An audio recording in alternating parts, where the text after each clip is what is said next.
O resultado que você ainda não tem está atrás da página que você ainda não leu. Bem-vindo, bem-vinda ao Clube da Mente de Ouro. Aqui a gente transforma leitura em resultado. E hoje é um dia muito especial, porque hoje começamos uma nova jornada.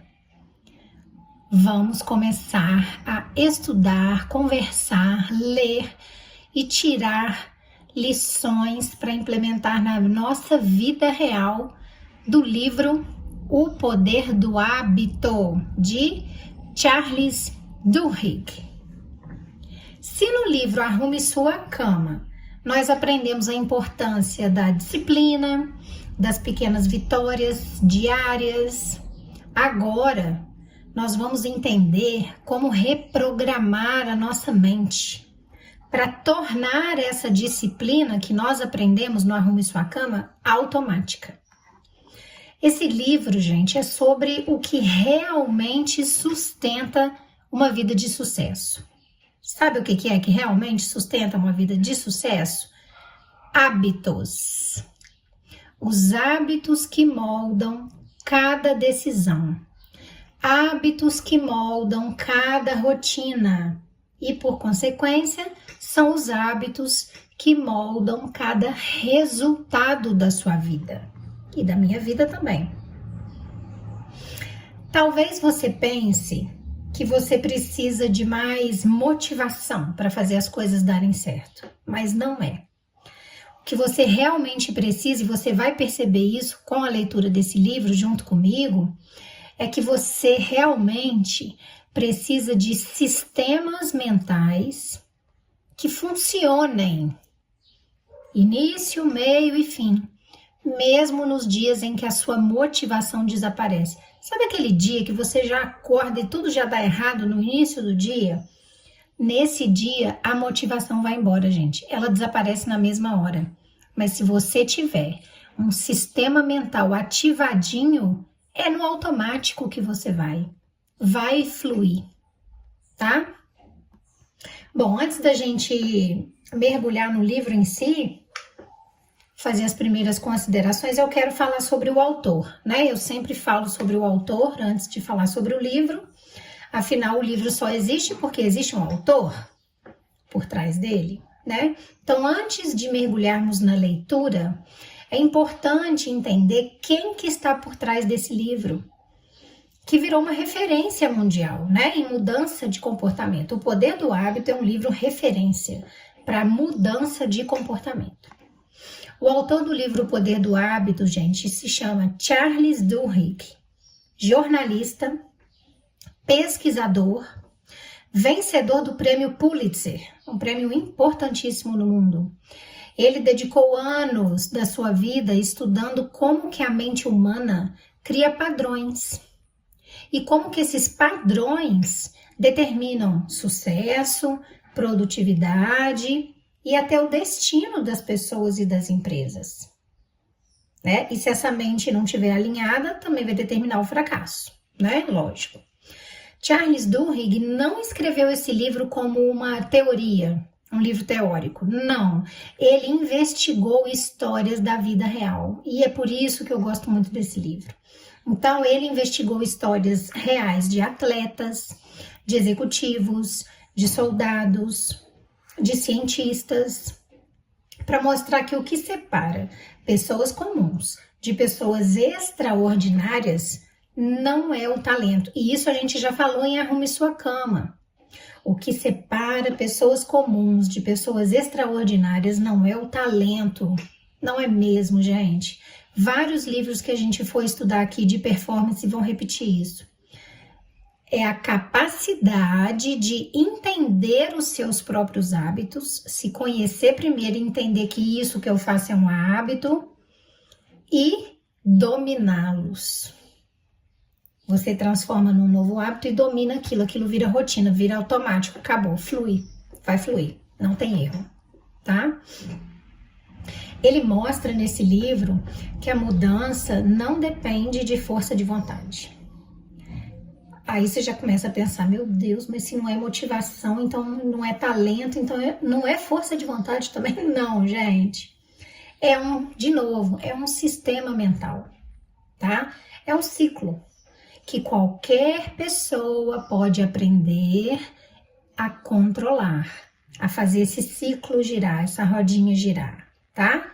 Esse ciclo se chama gatilho, rotina e recompensa. E a gente vai destrinchar isso ao longo do livro. Mas isso já é um bingo e aí já faz vocês pensarem, né? Gatilho, rotina, recompensa. Esse livro é um mapa, gente, para quem quer reprogramar sua mente e criar uma vida de consistência, uma vida de foco e uma vida de resultado real, que é o que trata o nosso canal. Reprogramar a mente e criar uma vida de resultado real, tá? Então, já que tá casando, né, esse livro com o nosso canal, a partir de agora a proposta para você é simples. Entender como que os hábitos funcionam e usar esse conhecimento que eu vou te ensinar através desse livro para transformar a forma como você pensa, a forma como você age, a forma como você vive. Ou seja, todo esse conhecimento que eu vou te passar, você vai usar, tá? Entende como um hábito funciona e transforma a forma como você vive. Vamos juntos, tá, gente? Descobrir o verdadeiro poder de um hábito, ok? Então, vamos lá. O livro O Poder do Hábito, ele ficou 20 semanas na lista dos mais vendidos do New York Times. Então, assim, eu acho que precisa de mais apresentação do que essa? Acho que nem necessitaria, né? E aí o título é O Poder do Hábito e o subtítulo da capa é Por que fazemos o que fazemos na vida e nos negócios? Ou seja, né? Vamos entender que hábitos são esses que nós temos, tá? E tem um elogio sobre esse livro logo na capa, né? Escrito pelo New York Times Book Review, que é a parte do jornal New York Times, que fala sobre os livros que são lançados, né? E ele fala, O Poder do Hábito é um olhar sério sobre a ciência, ou seja, é um livro que tem ciência, tá? A ciência da formação dos hábitos e a ciência da transformação dos hábitos, porque é isso que a gente vai estudar nesse livro. A gente vai descobrir como se formam os nossos hábitos e se a gente não está satisfeita com esses hábitos, se esses hábitos não estão nos levando ao sucesso, nós também vamos aprender a transformação desses hábitos, para que esses novos hábitos sim nos levem ao sucesso, ok? Ok, então vamos lá. A minha edição é a edição do livro que saiu em 2012, tá? A tradução dele é feita por Rafael Mantovani, eu também acho muito importante falar quem traduziu, né? Porque foi o Rafael que possibilitou que a gente estivesse aqui hoje lendo esse livro em português, né? A editora é a editora Objetiva, que edita livros maravilhosos.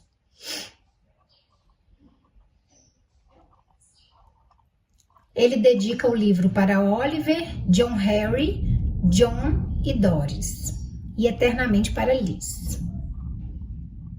E o livro começa, gente, no sumário, explicando que ele é dividido em algumas partes, tá? Então eu vou enumerar para vocês, só para a gente ter noção do que a gente vai tratar.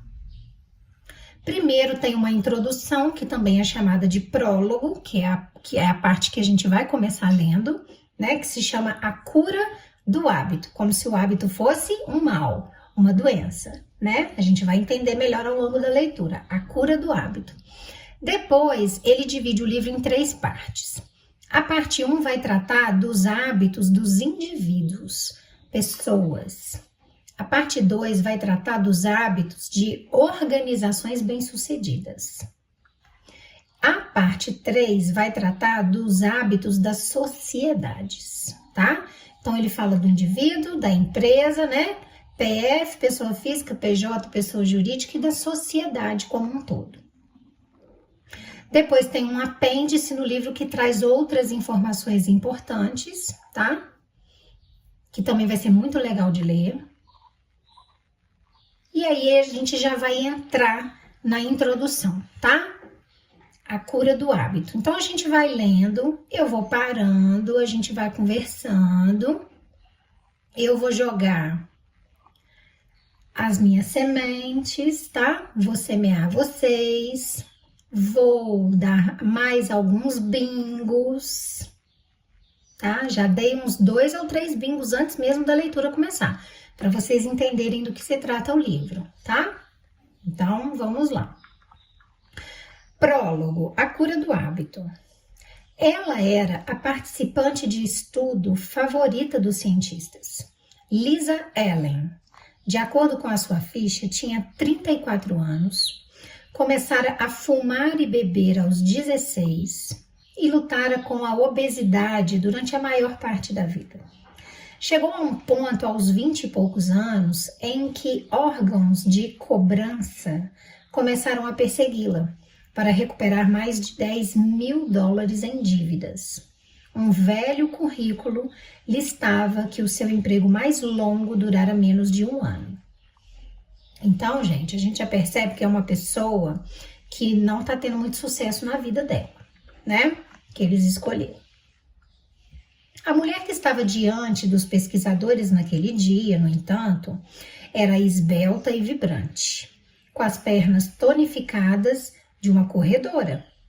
Parecia uma década mais nova que as fotos em seu prontuário e capaz de aguentar mais exercícios do que qualquer outra pessoa no recinto.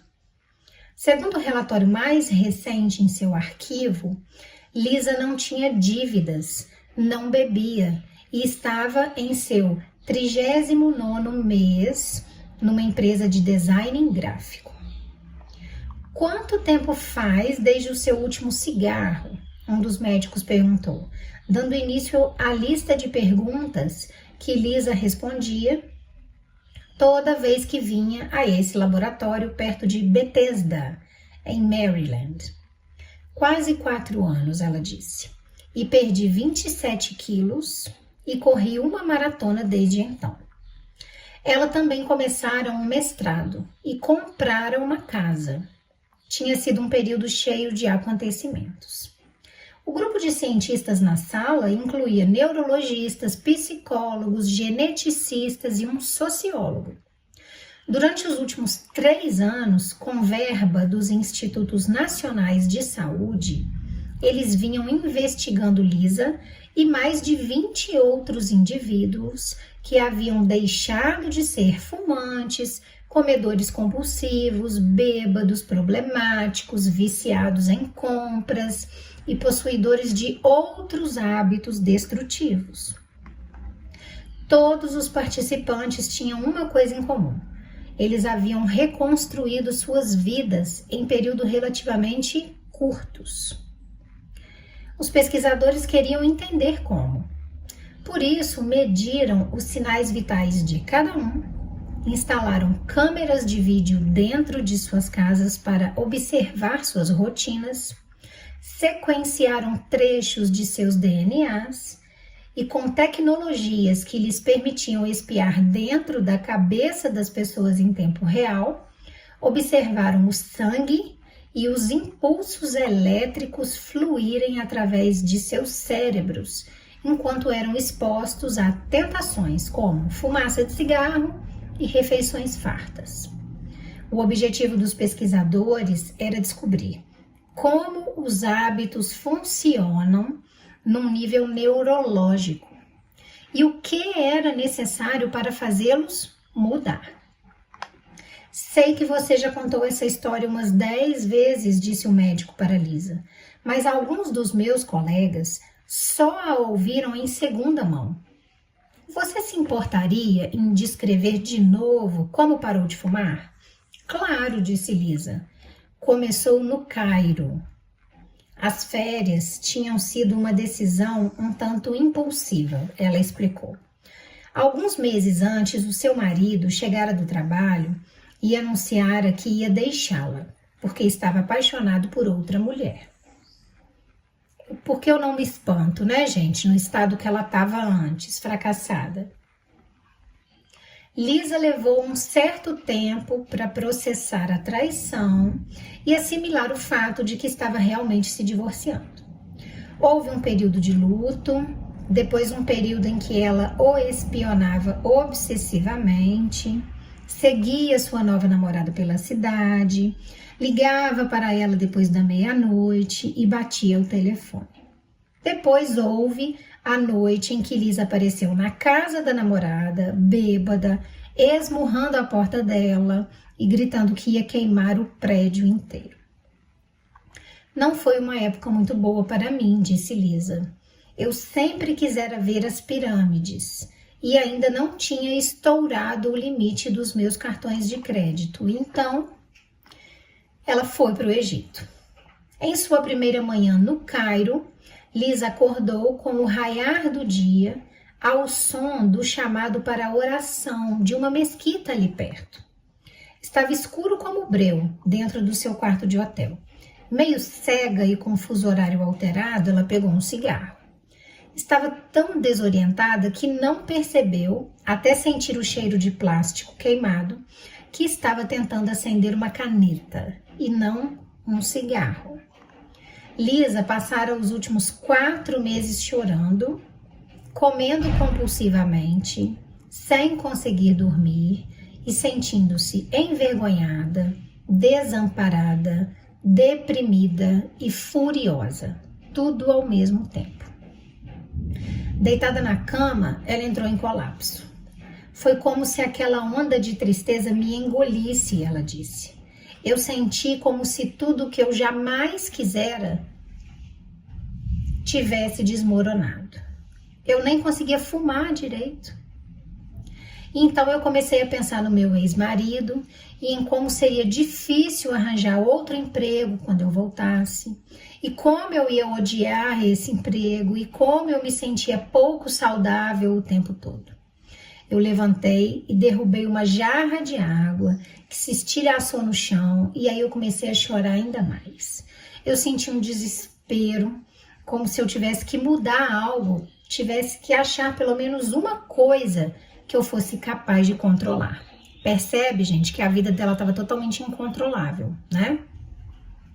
Ela tomou uma ducha e saiu do hotel. Enquanto Lisa passava pelas ruas esburacadas do Cairo num táxi e depois pelas estradas de terra que levavam à Esfinge, às pirâmides de Gizé e ao vasto e interminável deserto ao redor delas, a sua autocomiseração cedeu por um breve instante. Ela precisava de um objetivo na vida, ela pensou, algo pelo qual ela pudesse batalhar. Então ela decidiu, sentada dentro do táxi, que ela voltaria ao Egito e faria uma trilha pelo deserto. Lisa sabia que era uma ideia maluca. Ela estava fora de forma, com excesso de peso e sem dinheiro no banco.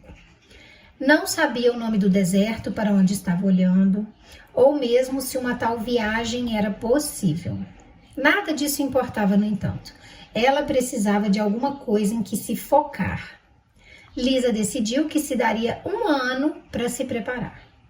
E para sobreviver a uma expedição daquelas, ela tinha certeza de que precisaria fazer sacrifícios. Principalmente, ela teria que, primeiro, gente, parar de fumar. Quando Lisa finalmente cruzou o deserto, 11 meses depois, só que numa excursão motorizada, com ar-condicionado, junto com meia dúzia de outras pessoas, a caravana levava tanta água, comida, barracas, mapas, aparelhos de GPS e rádios, que acrescentar um pacote de cigarros não teria feito muita diferença. Mas no táxi, a Lisa ainda não sabia disso. E para os cientistas no laboratório, os detalhes da sua viagem não eram relevantes, pois por motivos que eles só estavam começando a entender, aquela pequena mudança na percepção de Lisa naquele dia no Cairo, a convicção de que ela precisava parar de fumar para realizar o seu objetivo, desencadearam uma série de transformações que acabariam refletindo em todas as partes da sua vida. Ao longo dos 6 meses seguintes, ela substituiria o cigarro pela corrida. E isso, por sua vez, mudou o jeito como ela comia, trabalhava, dormia, guardava dinheiro, organizava seus dias, fazia planos para o futuro e assim por diante.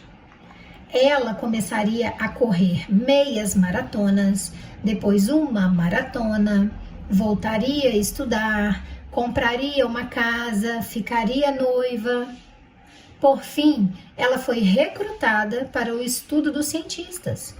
E quando os pesquisadores começaram a examinar imagens do cérebro de Lisa, viram algo notável: um conjunto de padrões neurológicos. Os seus antigos hábitos tinham sido suplantados por padrões novos.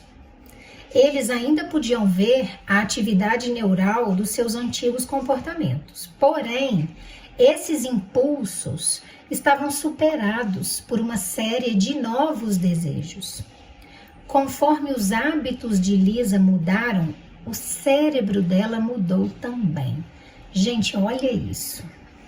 A gente acha que é uma coisa muito superficial, né?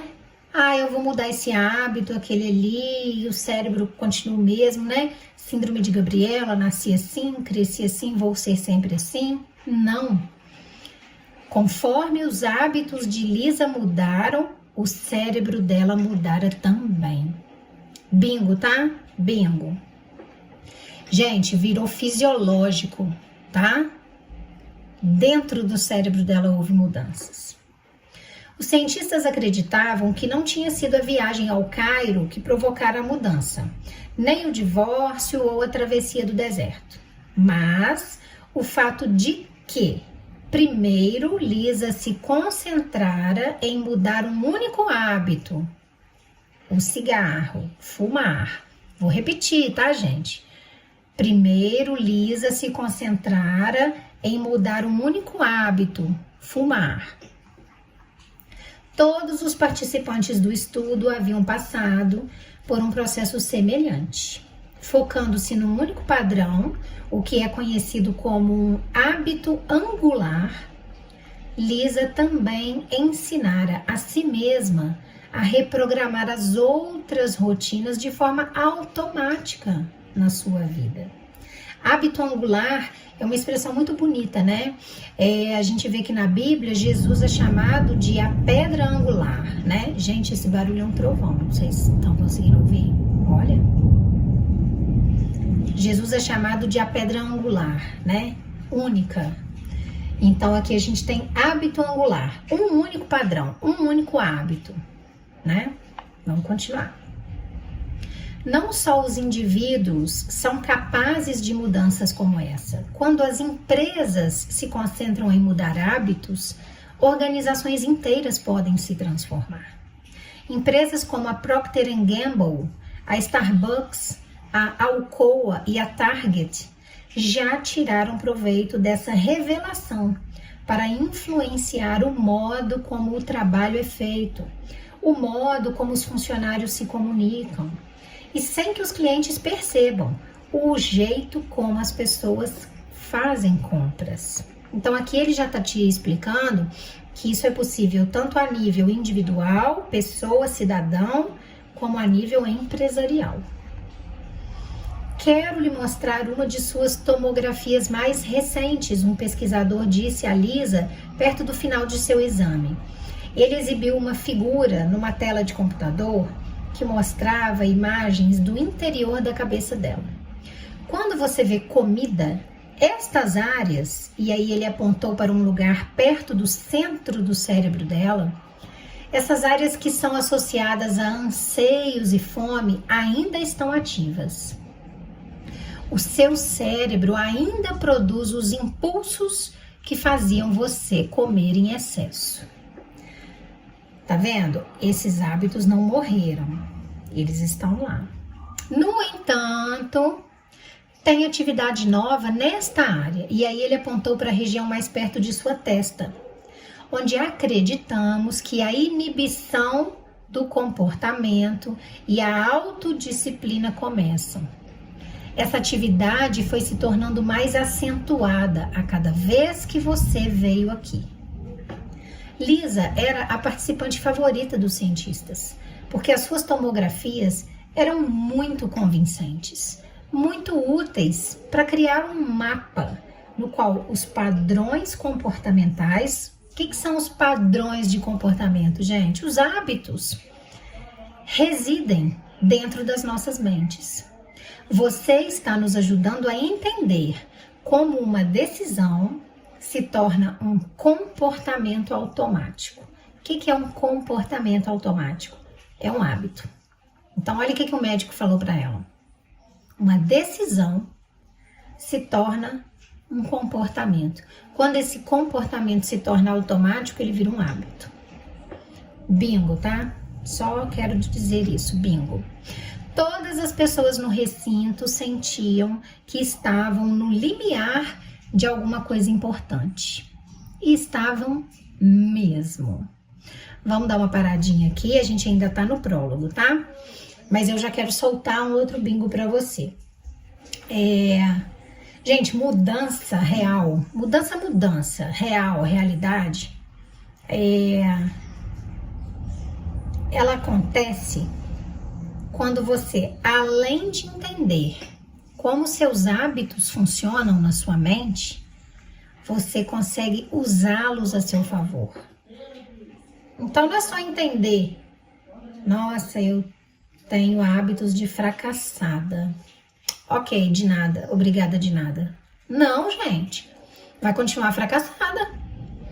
Então, a mudança real vem de entender como os meus hábitos funcionam e usar esses hábitos a meu favor. Aproveitar o que há de melhor neles e transformar o que não há de melhor. Bingo! Ok, né? Mais um bingo. Vamos voltar para a leitura. Quando você acordou hoje de manhã, qual foi a primeira coisa que você fez? Você foi direto para o chuveiro, você checou o seu e-mail ou você pegou um donut no balcão da cozinha? Escovou os dentes antes ou depois de se enxugar? Amarrou o sapato esquerdo ou direito primeiro? O que você disse para os seus filhos antes de sair de casa? Que caminho você pegou para ir ao trabalho? Quando você chegou à sua mesa, você respondeu e-mails, conversou com um colega ou foi logo escrever um memorando? Salada ou hambúrguer no almoço? Quando chegou em casa, calçou tênis e saiu para correr ou pegou um drink e foi jantar na frente da TV? Toda a nossa vida, na medida em que tem forma definida, não é nada além de uma massa de hábitos. Que bingo de milhões, vou repetir. Toda a nossa vida, na medida em que ela tem uma forma definida, não é nada além de uma massa de hábitos. Sabe quem escreveu isso, gente? Foi William James. Sabe quando que ele escreveu isso? Em 1892. Gente, foi em outro século. A maioria das escolhas que fazemos a cada dia pode parecer fruto de decisões tomadas com bastante consideração, porém não é. Elas são hábitos. E embora cada hábito signifique relativamente pouco por si só, ao longo do tempo, as refeições que pedimos, o que dizemos a nossos filhos toda noite, se poupamos ou gastamos dinheiro, com que frequência fazemos exercícios e o modo como organizamos os nossos pensamentos e rotinas de trabalho tem impactos enormes na nossa saúde, na nossa produtividade, na nossa segurança financeira e na nossa felicidade. Um artigo publicado por um pesquisador da Duke University em 2006 20 anos atrás, quase, descobriu que mais de 40% das ações que as pessoas realizavam todos os dias não eram decisões de fato, mas sim hábitos. William James, assim como inúmeros outros, de Aristóteles a Oprah Winfrey, passou boa parte da sua vida tentando entender por que os hábitos existem. Porém, só nas últimas 2 décadas, os neurologistas, psicólogos, sociólogos e marqueteiros realmente começaram a entender como os hábitos funcionam. E mais importante, como eles podem mudar. Este livro é dividido em 3 partes. A primeira parte é focada em como os hábitos surgem dentro de vidas individuais. Ela explora a neurologia da formação dos hábitos, os meios de formar novos hábitos e mudar antigos, e os métodos, por exemplo, que certo publicitário usou para transformar a escovação de dentes, que antes era uma prática obscura, numa obsessão nacional. Ela mostra, essa parte número 1, mostra como a Procter & Gamble transformou um spray chamado Febreze num negócio de $1 bilhão, tirando proveito dos impulsos habituais dos consumidores, como os alcoólicos anônimos reformam vidas, atacando o quê, gente? Atacando hábitos que estão no cerne do vício. E como o técnico Tony Dungy reverteu a sorte do pior time da Liga Nacional de Futebol Americano, fazendo com que as reações automáticas de seus jogadores focassem em deixas sutis em campo. A segunda parte examina os hábitos de empresas e organizações bem-sucedidas. Ela mostra em detalhes como um executivo chamado Paul O'Neill, antes de se tornar secretário da Fazenda, converteu uma produtora de alumínio em dificuldades na empresa de mais alto desempenho do índice Dow Jones, enfocando um hábito angular. E como a Starbucks transformou um menino que largara o ensino médio num alto gerente, incutindo hábitos projetados para tonificar a sua força de vontade. Essa segunda parte descreve por que mesmo os cirurgiões mais talentosos podem cometer erros catastróficos quando os hábitos organizacionais de um hospital se deterioram. A terceira parte examina os hábitos de sociedades. Reconta como Martin Luther King Jr. e o movimento pelos direitos civis tiveram êxito, em parte por mudarem os hábitos sociais arraigados dos moradores de Montgomery, no Alabama, e porque um foco semelhante ajudou um jovem pastor chamado Rick Warren a construir a maior igreja do país, em Saddleback Valley, na Califórnia.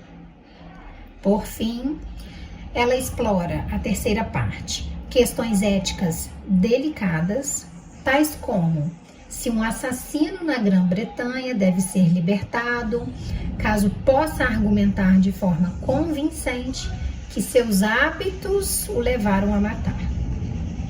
Todos os capítulos giram em torno de um argumento central. Hábitos podem ser mudados se entendermos como eles funcionam. Bingo! Eu vou repetir. Hábitos podem ser mudados se entendermos como eles funcionam. Não é mágica, não adianta falar, quero mudar esse hábito. Não, tá? Primeiro tem que entender como ele funciona.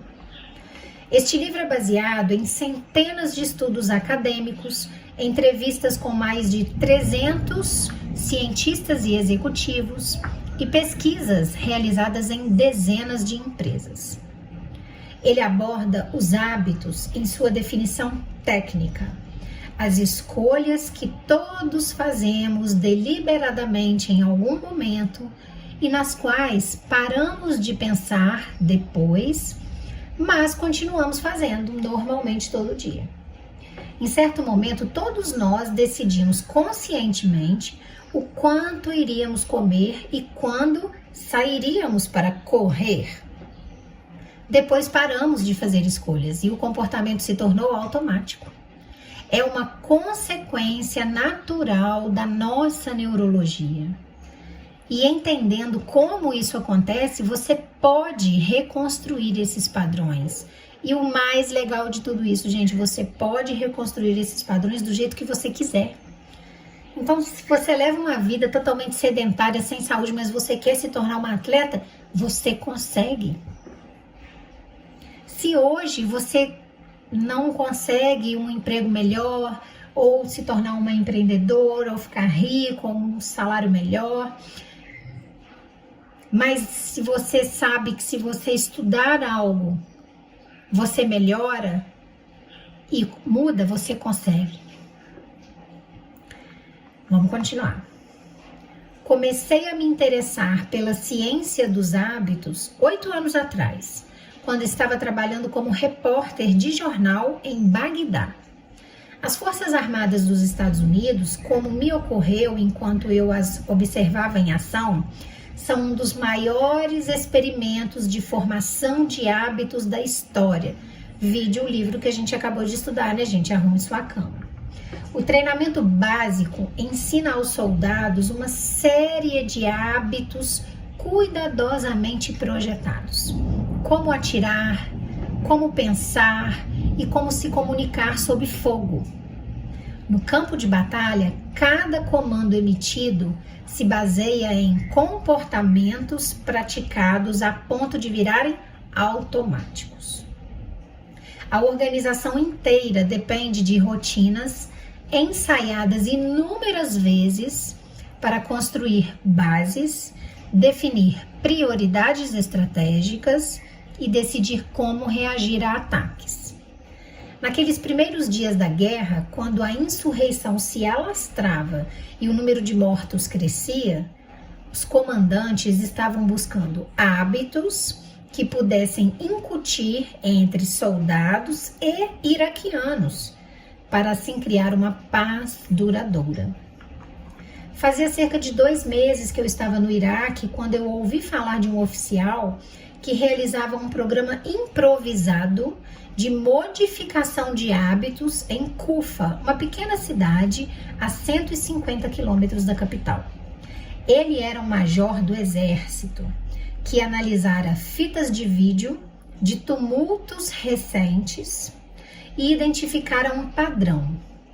A violência geralmente era precedida por uma multidão de iraquianos que se reunia numa praça ou outro espaço aberto e ao longo de várias horas aumentava. Os vendedores ambulantes de comida apareciam, assim como os espectadores. Então alguém jogava uma pedra ou uma garrafa e aí o caos corria solto. Quando o major se reuniu com o prefeito de Kufa, ele fez um pedido estranho. Será que eles podiam manter os ambulantes afastados das praças? Claro, disse o prefeito. Umas poucas semanas depois, uma pequena multidão reuniu-se perto de Masjid al-Kufa, ou Grande Mesquita de Kufa. Ao longo da tarde, ela foi inchando de tamanho. Algumas pessoas começaram a entoar frases de protesto. A polícia iraquiana, pressentindo problemas, falou com a base por rádio e pediu que as tropas americanas ficassem de sobreaviso. Quando escureceu, a multidão começou a ficar inquieta e faminta. As pessoas procuraram os vendedores de kebab, que geralmente enchiam a praça, mas não encontraram nenhum. Então, o que aconteceu foi que os espectadores se foram. Os protestantes ficaram desanimados e às 8 da noite todo mundo tinha ido embora. Quando eu visitei a base perto de Kufa, eu conversei com o major. As pessoas não pensam necessariamente na dinâmica de uma multidão em termos de hábitos, ele me disse, mas passara toda a sua carreira sendo treinado na psicologia da formação de hábitos. No acampamento militar, ele assimilara hábitos para carregar sua arma, adormecer numa zona de guerra, manter o foco em meio ao caos da batalha e tomar decisões enquanto estava exausto e sobrecarregado. Frequentara aulas que lhe ensinaram hábitos para economizar dinheiro, se exercitar todo dia e se comunicar com os colegas de dormitório. Conforme foi avançando de posto, ele aprendeu a importância dos hábitos organizacionais para garantir que os subordinados pudessem tomar decisões sem pedir permissão o tempo todo. E como as rotinas certas tornavam mais fácil trabalhar ao lado de pessoas que ele normalmente não suportava. E agora, na tarefa improvisada de construir uma nação, ele estava vendo como multidões e culturas seguiam muitas das mesmas regras. Num certo sentido, ele disse, uma comunidade era um aglomerado gigante de hábitos que ocorriam entre milhares de pessoas e que, dependendo da forma como estas são influenciadas, podia resultar em violência ou em paz. Além de retirar os vendedores ambulantes, promovera dezenas de experimentos diferentes em Kufa para influenciar os hábitos dos moradores. Não houvera um único tumulto desde que ele chegara. Entender os hábitos foi a coisa mais importante que eu aprendi no exército, o major me disse. Isso mudou tudo no modo como eu vejo o mundo. Você quer adormecer rápido e acordar se sentindo bem? Preste atenção aos seus padrões noturnos e ao que você faz automaticamente quando acorda. Quer fazer com que correr seja fácil? Crie estímulos para transformar isso numa rotina. Treino meus filhos com esse tipo de pensamento. Minha mulher e eu escrevemos planos de hábitos para o nosso casamento. É só nisso que falamos em reuniões de comando. Ninguém em Kufa teria me dito que podíamos influenciar multidões retirando as barraquinhas de kebab. Mas uma vez que você vê tudo como um monte de hábitos, é como se alguém te desse uma lanterna e um pé de cabra e você pudesse pôr as mãos à obra. O major era um homem pequeno da Geórgia. Estava o tempo todo cuspindo sementes de girassol ou tabaco mascado numa xícara. Ele me disse que antes de entrar para as Forças Armadas, a sua melhor opção de carreira era consertar linhas telefônicas ou possivelmente virar traficante de metanfetamina, caminho que alguns de seus colegas de ensino médio tinham escolhido com menos êxito. Agora, ele supervisionava 800 tropas numa das organizações de guerra mais sofisticadas do planeta. Ele disse, estou te dizendo, se um caipira como eu pode aprender essas coisas, qualquer pessoa pode. Eu falo para os meus soldados o tempo todo, não tem nada que você não possa se criar os hábitos certos. Bingo, gente, vou repetir, vocês estão aí? Não tem nada que você não possa se criar os hábitos certos.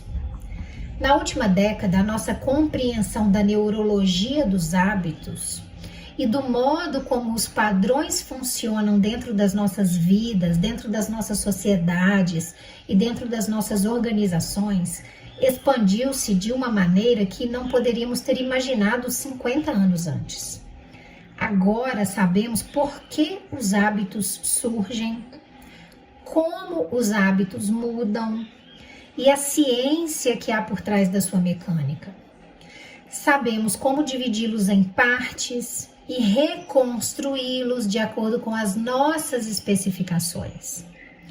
Entendemos como fazer as pessoas comerem menos, se exercitarem mais, trabalharem de forma mais eficiente e levarem vidas mais saudáveis. Transformar um hábito não é necessariamente fácil nem rápido. Nem sempre é simples, mas é possível. E agora nós entendemos como. Gente, bingo de bilhões. Transformar um hábito pode não ser fácil, pode não ser rápido, pode não ser simples, mas é possível. E você vai aprender como nesse livro comigo. O prólogo termina aí, tá? Agora eu vou dar aquela semeada básica, vou soltar mais um bingo de milhões e a gente termina para começar a parte 1 do livro no próximo vídeo, ok? Então, vamos lá. Eu quero que vocês pensem numa coisa. Já vou começar a semear. Quais são os hábitos que hoje, gente, a vida é hoje, tá? Estão te aproximando dos seus objetivos. Qual que é o seu objetivo? Qual hábito que você tem que estar te aproximando desse objetivo? E quais são os seus hábitos de hoje que estão te sabotando para te manter longe dos seus objetivos sem que você nem perceba? Escreve para mim. Escreve para mim. Sementinha, hein? O que aconteceria na sua vida se, em vez de você lutar contra os seus hábitos que você não gosta, você aprendesse a redesenhá-los na sua vida? Você transformasse esses hábitos. O que aconteceria na sua vida? Você teria sucesso? Escreve para mim nos comentários o que ia acontecer com a sua vida. Se os seus resultados são consequência dos seus hábitos, porque é isso que a gente aprendeu até agora, o que os seus resultados atuais, a sua vida real agora, está me dizendo sobre você? Que os seus hábitos são bons ou ruins? Escreve aí pra mim. Tenha coragem, gente. Sejam honestos, escrevam aí. Gente, a verdade ela é muito simples, tá? Mas às vezes ela é brutal, infelizmente. Eu não tô aqui pra dourar a pílula. Porque às vezes só com tapa na cara que a gente acorda e muda, né? A verdade é que você não se torna o que você deseja ser. O que você deseja ser, você só deseja ser. Você não é. Você se torna o que você repete todo dia. Se todo dia você repete um hábito destrutivo, sucesso é que você não vai ter na sua vida. Bingo, bingo, bingo, bingo, 1000 vezes bingo, tá? E é exatamente isso que a gente vai trabalhar em você, na sua vida a partir de agora. Como você quebra esse ciclo, como você cria novos padrões, e como você constrói uma mente que você consegue programar ela para vencer, para vitória. Gente, isso é ciência, tá? Ok? Agora, por último, escreve aí embaixo para mim nos comentários qual hábito você vai começar a mudar a partir de hoje, depois desse vídeo. Só o hábito. Escreve para mim. Qual vai ser esse hábito? Quero ver o que vai aparecer aqui. Vai aparecer de tudo, tá, gente? Ai, ai. Você já percebeu que você tá no Clube da Mente de Ouro. Aqui não tem teoria vazia, né? Se você quer aprender a dominar a sua mente, criar consistência na sua vida, transformar pequenos hábitos em grandes resultados, eu te explico isso passo a passo no meu livro Mente de Ouro. Vou deixar o link dele aqui na descrição e no primeiro comentário fixado. Quero que vocês se lembrem sempre. A mudança, ela não acontece de uma vez. A mudança, ela acontece um hábito de cada vez. Mais um bingo, olha, eu já tô me despedindo, não era nem para deixar bingo mais com vocês. Mais um bingo. Então se inscreve no Clube da Mente de Ouro, ativa o sininho, vem comigo, porque essa nova jornada que a gente está começando hoje, ela vai reprogramar a forma como você pensa, como você age e como você conquista as coisas na sua vida. Ok? Bom, vou deixar aqui agora Um beijo no coração de vocês. Lembrem-se, o resultado que você ainda não tem está escondido no hábito que você ainda não transformou. Eu sou a Manu Valente e esse é o Clube da Mente de Ouro. Beijo no coração de vocês.